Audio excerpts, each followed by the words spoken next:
Hello दोस्तों, welcome to my YouTube channel ICO study. मैं आपके लिए लेकर आया हूँ जीएस बायोलॉजी के 55 एमसीक्यू। ये पार्ट 2 है। यदि आप पार्ट 1 देखना चाहते हैं तो हमारे यूट्यूब चैनल आईको स्टडी पर जाकर देख सकते हैं। चलिए दोस्तों, फर्स्ट क्वेश्चन पर चलते हैं। 55 क्वेश्चनों में से फर्स्ट क्वेश्चन है, निम्नलिखित में से किसे वर्गीकी का पितामह कहा जाता है। यानी कि वर्गीकी के पितामह कौन है? तो वर्गीकी के पितामह लीनियस हैं। तो इसका राइट आंसर बी हो जाएगा। वर्गीकी के पितामह लीनियस को कहा जाता है। अगला क्वेश्चन है, सूक्ष्म जीव मिलते हैं।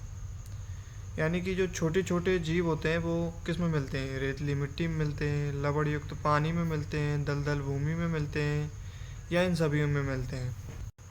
तो इसका राइट आंसर हो गया इन सभी में। यानी सूक्ष्म जीव कौन होते हैं? जिन जीवों को सूक्ष्मदर्शी में देखा जाता है वो सूक्ष्म जीव होते हैं। तो उनको रेतीली मिट्टी में भी मिलते हैं, लवणयुक्त पानी में भी मिलते हैं, दलदल भूमि में भी मिलते हैं। तो इसका राइट आंसर हो जाएगा डी, यानी कि इन सभी में जो है सूक्ष्म जीव मिलते हैं। नेक्स्ट क्वेश्चन पर चलते हैं। विषाणु वृद्धि करता है। विषाणु जो है वो वृद्धि करता है जीवित कोशिकाओं में। तो याद रखना दोस्तों, विषाणु जो है जीवित कोशिकाओं में जो है वृद्धि करता है। नेक्स्ट क्वेश्चन है, साबूदाना किससे बनाया जाता है? आपने साबूदाने की खीर खाई होगी, और साबूदाना जो है बहुत चीज़ों में यूज किया जाता है, यानी खाने के रूप में साबूदाने का यूज किया जाता है। तो ये किससे बनता है? ये बनता है तुम्हारे साइकस, यानी कि डी इसका राइट आंसर हो जाएगा। तो साबूदाना किससे बनता है? साइकस से बनता है। नेक्स्ट क्वेश्चन पर चलते हैं। फलों का अध्ययन कहलाता है। फलों का अध्ययन यानी फ्रूट्स का अध्ययन क्या कहलाता है? पोमोलॉजी कहलाता है। राइट आंसर क्या हो गया? बी इसका राइट आंसर है। पोमोलॉजी को कहा जाता है फलों का अध्ययन। नेक्स्ट क्वेश्चन पर चलते हैं। द्विनाम पद्धति के प्रतिपालक हैं।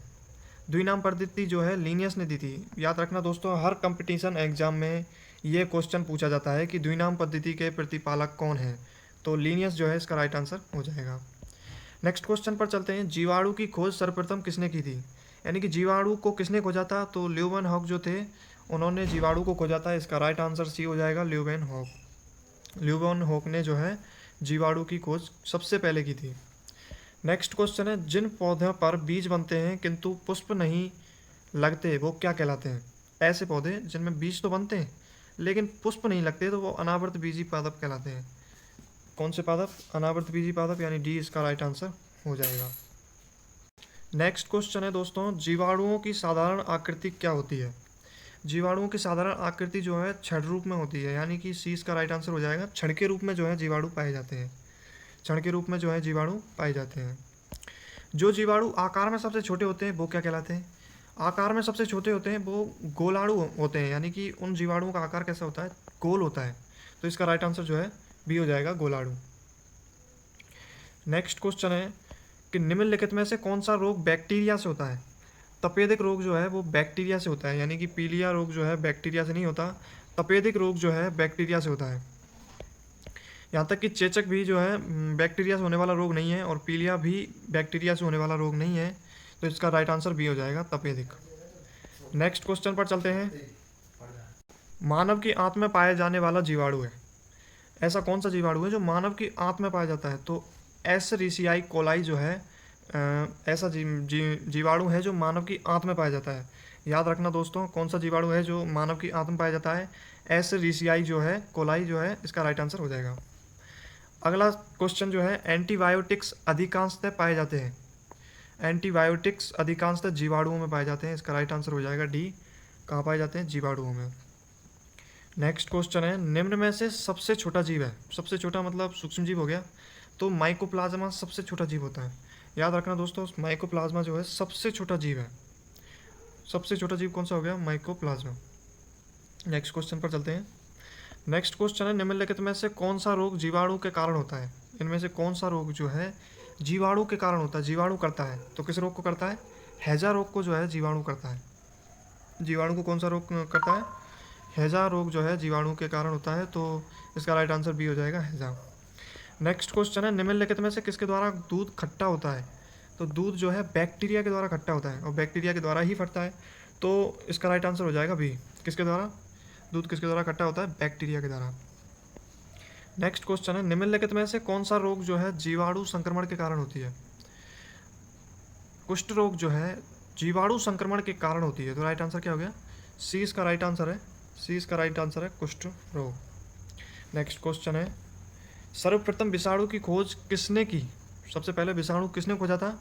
तो इसका राइट आंसर हो जाएगा इवानोवस्की जो है, इवानोवस्की ने सबसे पहले विषाणु को खोजा था। तो इसका राइट आंसर ए हो जाएगा, इवानोवस्की। नेक्स्ट क्वेश्चन है, चेचक के लिए टीके का विकास किया था? एडवर्ड जेनर जो थे ना, एडवर्ड जेनर, उन्होंने जो है चेचक के टीके के विकास किया था। चेचक के टीके का विकास जो है एडवर्ड जेनर ने किया था। नेक्स्ट क्वेश्चन है, दूध के दही के रूप में जमने का कारण लैक्टोबैसिलस होते हैं। क्या होते हैं? दूध के दही बनाने के लिए जो है जो बैक्टीरिया काम में आते हैं वो होते हैं लैक्टोबैसिलस। लैक्टोबैसिलस इसका राइट आंसर है। नेक्स्ट क्वेश्चन है, निम्न में से कौन स्वपोषी होता है? स्वपोषी मतलब अपने आप ही पोषण करता है, अपने आप ही पोषण मतलब अपना भोजन बनाता है, वो स्वपोषी कहलाता है। तो शैवाल ऐसा जीव है जो कि स्वपोषी होता है। तो राइट आंसर ए जो है शैवाल हो जाएगा। नेक्स्ट क्वेश्चन है, टिक्का रोग किस में होता है? टिक्का रोग जो है मूंगफली में होता है, मूंगफली में टिक्का रोग होता है। नेक्स्ट क्वेश्चन है, एचआईवी द्वारा होने वाला रोग है? एचआईवी द्वारा होने वाला रोग, आतशक रोग जो है एचआईवी के द्वारा होता है। एचआईवी के द्वारा आतशक रोग होता है। अगला सवाल है, निम्नलिखित में से कौन सा रोग विषाणु के कारण होता है? तो देखते हैं कौन सा रोग विषाणु के कारण होता है। तो इनमें से चेचक रोग जो है विषाणु के कारण होने वाला रोग होता है। चेचक जो है इसका राइट आंसर हो जाएगा सी। नेक्स्ट क्वेश्चन है, किस शैवाल से आयोडीन प्राप्त होती है? किस शैवाल से? लेमिनेरिया जो शैवाल होता है उससे आयोडीन प्राप्त की जा सकती है। लेमिनेरिया जो शैवाल होता है उससे आयोडीन प्राप्त की जा सकती है। नेक्स्ट क्वेश्चन है, हाइड्रोफोबिया रोग उत्पन्न होता है? तो हाइड्रोफोबिया रोग जो है विषाणुओं के द्वारा उत्पन्न होता है। विषाणु जो है हाइड्रोफोबिया रोग होने का कारण हो सकते हैं। इसका राइट आंसर ए हो गया, विषाणु। नेक्स्ट क्वेश्चन है, निम्नलिखित में से किसमें एंजाइम्स नहीं होते हैं? यानी कि कौन सा ऐसा जो है जीव है जिसमें एंजाइम्स नहीं होते? तो विषाणु में जो है एंजाइम्स नहीं होते। विषाणु के अंदर जो है एंजाइम्स नहीं पाए जाते। इसका राइट आंसर विषाणु हो जाएगा। कुत्ते के काटने से जिस विषाणु के द्वारा घात रोग उत्पन्न होता है वो क्या कहलाता है? कुत्ते के काटने से जिस विषाणु के द्वारा घात रोग उत्पन्न होता है वो हाइड्रोफोबिया कहलाता है। क्या कहलाता है? हाइड्रोफोबिया, यानी कि डी इसका राइट आंसर हो जाएगा। नेक्स्ट क्वेश्चन है, सार्स क्या है? SARS जो है क्या है? सार्स जो है विषाणु जनित रोग होता है। क्या होता है? विषाणु जनित रोग, यानी बी इसका राइट आंसर हो जाएगा। सारस एक विषाणु जनित रोग होता है। नेक्स्ट क्वेश्चन है, खसरा निम्नलिखित संक्रमण के कारण होता है? खसरा जो है किसके कारण होता है? विषाणु के कारण जो है खसरा होता है। तो राइट आंसर सी हो जाएगा। नेक्स्ट क्वेश्चन है, आलू में मोजैक रोग का कारक तत्व है? आलू में मोजैक रोग का कारक तत्व है, कौन सा है? तो इसमें राइट आंसर डी है, यानी कि विषाणु जो है आलू में मोजैक रोग का कारक तत्व है। नेक्स्ट क्वेश्चन पर चलते हैं, जंतुओं में होने वाली फूट एंड माउथ रोग किसके कारण उत्पन्न होती है? जंतुओं में फूट एंड माउथ रोग किसके कारण उत्पन्न होती है? तो विषाणु के कारण उत्पन्न होती है, यानी राइट आंसर क्या हो गया? ए इसका राइट आंसर है, विषाणु जो है इसका राइट आंसर हो गया। नेक्स्ट क्वेश्चन है, शैवालों की कोशिका भित्ति किसकी बनी होती है? कोशिका भित्ति यानी कि सेल वॉल, शैवालों की एल्गीज की जो सेल वॉल होती है वो किसकी बनी होती है? Cutin, chitin, suberin, cellulose. तो सेलुलोज से जो है शैवालों की एल्गी की जो है सेल बॉल बनी होती है। राइट आंसर इसका डी हो जाएगा, सेलुलोज के द्वारा ही। केल्प प्राप्त होता है, केल्प किससे प्राप्त होता है? तो केल्प जो है समुद्री शैवालों से प्राप्त होता है। समुद्री में जो रहने वाले शैवाल होते हैं उनसे केल्प प्राप्त होता है। उनसे क्या प्राप्त होता है? केल्प प्राप्त होता है। नेक्स्ट क्वेश्चन है, लाल सागर का लाल रंग किसकी उपस्थिति के कारण होता है? तो लाल सागर इसी कारण कहते हैं क्योंकि उसका लाल रंग हो जाता है। और लाल रंग किसकी उपस्थिति के कारण होता है? तो शैवालों की उपस्थिति के कारण हमें ऐसा लगता है कि ये सागर जो है लाल हो गया है। तो इसका राइट आंसर क्या हो जाएगा? सी इसका राइट आंसर हो जाएगा। सी क्या है इसका राइट आंसर? है शैवाल। नेक्स्ट क्वेश्चन है, अगर अगर किससे प्राप्त होता है? अगर अगर किससे प्राप्त होता है? तो इसका राइट आंसर हो जाएगा कवक से, शैवाल से, तो जीवाणु से या मौस से। तो शैवाल से अगर अगर प्राप्त होता है। राइट आंसर क्या हो गया? ए इसका राइट आंसर हो गया, शैवाल से जो है अगर अगर प्राप्त होता है। वनस्पति विज्ञान की वह शाखा जिसके अंतर्गत कवकों का अध्ययन किया जाता है वो क्या कहलाती है? भाई एल्गी का अध्ययन किया जाएगा तो क्या कहलाएगी? माइकोलॉजी कहलाएगी। राइट आंसर इसका क्या हो गया? माइकोलॉजी, जिसमें वनस्पति विज्ञान की वह शाखा जिसके अंदर कवकों का यानी फंगस का जो अध्ययन है वो किया जाता है तो माइकोलॉजी कहलाती है। क्या कहलाती है? माइकोलॉजी कहलाती है। कवकों की सेल वॉल किसकी बनी होती है? तो कवकों की सेल वॉल जो है काइटिन और हेमी सेलुलोज के द्वारा बनी होती है। कवकों की कोशिका भित्ति या सेल वॉल किसकी बनी होती है? काइटिन और हेमी सेलुलोज के द्वारा बनी होती है। राइट आंसर ए हो जाता है। नेक्स्ट क्वेश्चन है, सभी कवक जो हैं सदैव होते हैं। सभी फंगस कैसे होते हैं? विविध पोषी होते हैं। सभी कवक जो हैं विविध पोषी होते हैं, ना कि मृतोपजीवी, ना कि परजीवी, ना कि स्वपोषी। कैसे होते हैं? विविध पोषी होते हैं। नेक्स्ट क्वेश्चन क्या है, वृक्षों की छालों पर उगने वाला कवक कहलाता है, क्या कहलाता है? कोर्टिकोलस कहलाता है। क्या कहलाता है? कोर्टिकोलस। जो वृक्ष होते हैं, वृक्षों की छालों पर उग जाता है, वो कवक कौन सा होता है? कोर्टिकोलस कवक जो है ऐसा होता है जो वृक्षों की छालों पर उग जाता है। नेक्स्ट क्वेश्चन है, गोबर पर उगने वाले कवक क्या होते हैं? गोबर पर उत्पन्न होने वाले जो कवक हैं वो क्रोपोफिल्स कहलाते हैं। क्या कहलाते हैं? क्रोपोफिल्स कहलाते हैं। राइट आंसर डी हो जाएगा। नेक्स्ट क्वेश्चन है, निम्न में से किसमें क्लोरोफिल नहीं होता है? इनमें से कौन सा है जिसमें क्लोरोफिल नहीं होता? कवक में नहीं होता, शैवाल में नहीं होता, ब्रायोफाइट्स में नहीं होता, टेरिडोफाइट्स में नहीं होता। तो कवक में जो है क्लोरोफिल नहीं पाया जाता। याद रखना दोस्तों, कवक जो है उसमें क्लोरोफिल नहीं पाया जाता, बाकी की सभी पादप जो है उनमें पाया जाता है, पादप प्रजातियों में। नेक्स्ट क्वेश्चन है, खाली चट्टानों पर उगने वाले लाइकेन को क्या कहा जाता है? खाली चट्टान, तो खाली चट्टान पे जो है सेक्सिकोल्स जो हैं लाइकेन उगते हैं।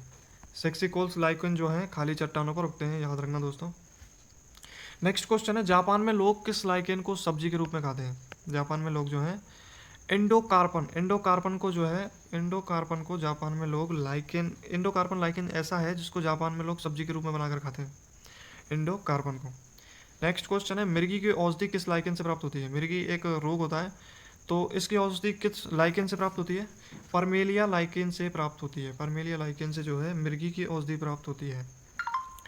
नेक्स्ट क्वेश्चन है, बीजों की प्रकृति किस में उत्पन्न हुई? बीजों की प्रकृति किस में उत्पन्न हुई? तो टेरिडोफाइट्स में जो है बीजों की प्रकृति उत्पन्न हुई थी। तो राइट आंसर सी हो जाएगा, टेरिडोफाइट्स। नेक्स्ट क्वेश्चन है, एजोला एजोला क्या है? एजोला जो है एक जलीय फर्न होता है। एजोला क्या होता है? एक जलीय फर्न होता है एजोला एक जलीय फर्न होता है, इसलिए राइट आंसर ए हो जाएगा। नेक्स्ट क्वेश्चन है कि निम्नलिखित में से किसे जैव उर्वरक के रूप में प्रयोग किया जाता है? एजोला को ही जैव उर्वरक के रूप में प्रयोग किया जाता है, तो राइट आंसर हो गया बी, यानी कि एजोला जो है जैव उर्वरक के रूप में प्रयोग किया जाता है। नेक्स्ट क्वेश्चन है, सबसे अधिक क्रोमोसोम पाया जाता है? गुणसूत्र क्रोमोसोम को कहते हैं गुणसूत्र। तो गुणसूत्र किस में पाया जाता है सबसे ज़्यादा? तो टेरिडोफाइट्स में, ब्रायोफाइट्स में, मनुष्य में, हाथियों में। तो टेरिडोफाइट्स में जो है सबसे अधिक क्रोमोसोम पाया जाता है। राइट आंसर ए हो जाएगा, टेरिडोफाइट्स। नेक्स्ट क्वेश्चन है, किस वर्ग के पौधों में बीज बनते हैं परंतु बीज नग्न रूप में पौधे पर लगे होते हैं? बीज तो होते हैं, यानी किस वर्ग के पौधों में बीज तो बनते हैं परंतु बीज जो है नग्न रूप में पौधे पर लगे होते हैं? जिम्नोस्पर्म में जो है इस तरह की संरचना पाई जाती है, यानी राइट आंसर इसका जिम्नोस्पर्म हो जाएगा। ए इसका राइट आंसर हो जाएगा। सिल्वीकल्चर वनस्पति विज्ञान की वह शाखा है जिसमें वर्णन होता है। सिल्वीकल्चर विज्ञान वनस्पति विज्ञान की वह शाखा है जिसमें वर्णन होता है। सिल्वीकल्चर में किसका वर्णन किया जाता है? तो इनमें से जो है राइट आंसर डी हो जाएगा। शैवालों के संवर्धन का जो है सिल्वीकल्चर में अध्ययन किया जाता है या वर्णन किया जाता है। नेक्स्ट क्वेश्चन है, प्रोटीन जो कोशिका के भीतर उपयोग की जाती है किसके द्वारा संश्लेषित होती है? वह प्रोटीन जो कोशिका के भीतर उपयोग की जाती है किसके द्वारा संश्लेषित होती है? मुक्त राइबोसोम्स के द्वारा। मुक्त राइबोसोम्स के द्वारा जो है प्रोटीन जो कोशिका के भीतर उपयोग की जाती है वो किसके द्वारा संश्लेषित होती है? मुक्त राइबोसोम्स के द्वारा। राइट आंसर सी हो जाएगा। नेक्स्ट क्वेश्चन है, निम्न में बैक्टीरिया से फैलने वाला रोग है। बैक्टीरिया से कौन सा रोग फैलता है? तो चेचक इसमें राइट आंसर हो जाएगा। ये जो है बैक्टीरिया से फैलने वाला रोग है चेचक। राइट आंसर ए हो गया। नेक्स्ट क्वेश्चन है, मूलांकुर के अतिरिक्त पौधे के किसी भी भाग से विकसित होने वाली जड़ें कहलाती हैं? एक होता है पुरांकुर, एक होता है मूलांकुर। तो मूलांकुर के अतिरिक्त यानी कि मूलांकुर के अलग पौधे के किसी भी भाग से विकसित होने वाली जड़ें अपस्थानिक मूल कहलाती हैं, जो कि मूलांकुर से ही नहीं बनती, वो पौधे के किसी भी भाग पर उग सकती हैं। तो राइट आंसर हो जाएगा सी, अपस्थानिक मूल ऐसी ही होती हैं। नेक्स्ट क्वेश्चन है, मूलांकुर से विकसित होने वाली जड़ें कहलाती हैं। मूलांकुर से विकसित होने वाली जड़ें क्या कहलाती हैं? तो इसका राइट आंसर हो जाएगा क्या मूसला जड़ें श्वसन मूल हैं या तंतु में मूल हैं या अपस्थानिक मूल हैं? तो मूसला जड़ें इसका राइट आंसर है। मूलांकुर से विकसित होने वाली जड़ें जो है मूसला जड़ें कहलाती हैं। राइट आंसर इसका हो जाएगा ए इसका राइट आंसर हो जाएगा।